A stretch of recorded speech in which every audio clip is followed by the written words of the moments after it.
రామాయణ, భారతాలు, పురాణాలు చదవని వాళ్లక్కూడా కొన్ని పాత్రల గురించి కొంతైనా తెలుసు. అలాంటి లోక ప్రసిద్ధి చెందిన పాత్రల్లో ఏకలవ్యుని పాత్ర ఒకటి. అతను ఏకలవ్యుడంతటి దీక్ష కలవాడు అని, నేను మీకు ఏకలవ్యుడి లాంటి శిష్యుణ్ణి అని అనడం వింటూ ఉంటాం. మరి ఏకలవ్యుడికి అంత ప్రాధాన్యత ఎలా వచ్చిదో తెలియాలంటే ఆ పాత్ర గురించి పూర్తిగా తెలియాలి కదా. అదేంటో తెలుసుకుందాం. ఏకలవ్యుడు ఒక ఎరుకల కుటుంబంలో పుట్టాడు. అతని తండ్రి హిరణ్యధన్వుడు. సహజంగానే ఎరుకలవారికి విలువిద్యలో ప్రవేశం ఉంటుంది.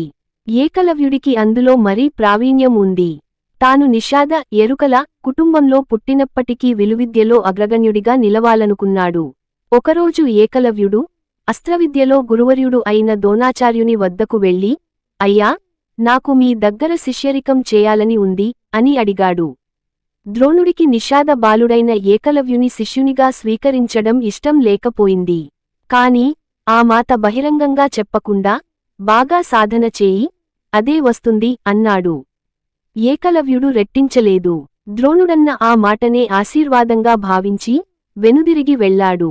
అంతేకాదు, ద్రోణాచార్యుని విగ్రహాన్ని తయారు చేసుకుని భక్తిగా నమస్కరించాడు. ఇక ఆ విగ్రహాన్నే నిలువెత్తు దైవంగా, ప్రత్యక్ష గురువుగా తలుస్తూ కఠోర దీక్షతో విలువిద్యలో అపార నైపుణ్యం సంపాదించాడు. ఏకలవ్యునికి విలువిద్యలో ఎంత నైపుణ్యం అబ్బిందంటే, కళ్లతో చూడకుండా కేవలం శబ్దాన్ని బట్టి బాణాన్ని ప్రయోగించగలడు. కంటితో చూస్తూ వేసిన వారికే ఎన్నోసార్లు గురి తప్పుతుంది. కాని ఏకలవ్యుడు మట్టుకు శబ్దవేది విద్యలో ఆరితేరినవాడు కావడంతో గురి తప్పదు. ఏకలవ్యుడి సంగతి అలా ఉండగా, ద్రోణాచార్యుడు అస్త్ర విద్యలో సాటిలేని మేటి. అందుకే భీష్ముడు కౌరవ పాండవులకు ద్రోణాచార్యుని అస్త్ర విద్యలు నేర్పేందుకు గురువుగా నియమించాడు. గురువు అందరికీ సమానమే, కాని శిష్యులు అనేక రకాలుగా ఉంటారు. ద్రోణుడు అందరికీ నేర్పిస్తున్నప్పటికీ అర్జునుడు అందరికంటే మిన్నగా ఉన్నాడు. దాంతో అర్జునుడిపై ద్రోణుడికి మహాప్రేమ.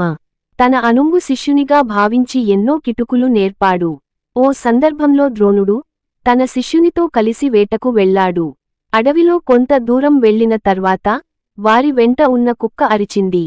కొంత దూరంలో ఉన్న ఏకలవ్యుడు ఎవరు, ఏమిటి అని చూడకుండానే శబ్దవేది విద్యలో ఘటికుడు కనుక కుక్క మొరిగిన దిశగా బాణం వేశాడు. ఆ బాణం సరిగ్గా కుక్కకు తగిలింది.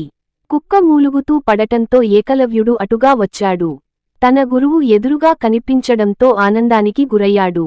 ఏకలవ్యుడి విలువిద్యా చాతుర్యానికి ద్రోణుడు మనసులో ముగ్ధుడయ్యాడు.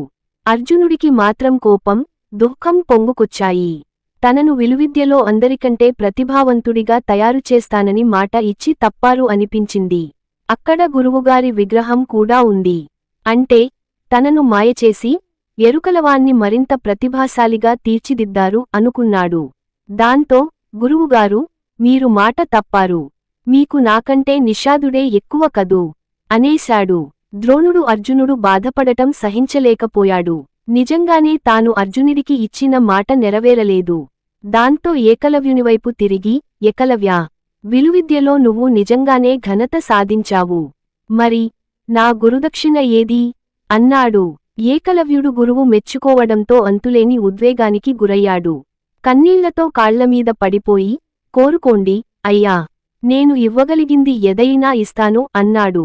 ద్రోణుడు, నీ కుడిచేతి బొటనవేలు ఇస్తావా అన్నాడు. ఏకలవ్యుడు నిర్వికారంగా తన బొటనవేలు కోసిచ్చాడు. అంటే తన ప్రాణానికి ప్రాణమైన విలువిద్యను త్యాగం చేశాడు. ఈ వీడియో మీకు నచ్చినట్లయితే లైక్ చేసి షేర్ చేసి కామెంట్ చేయగలరు. జై శ్రీరామ్, జై జై శ్రీరామ్.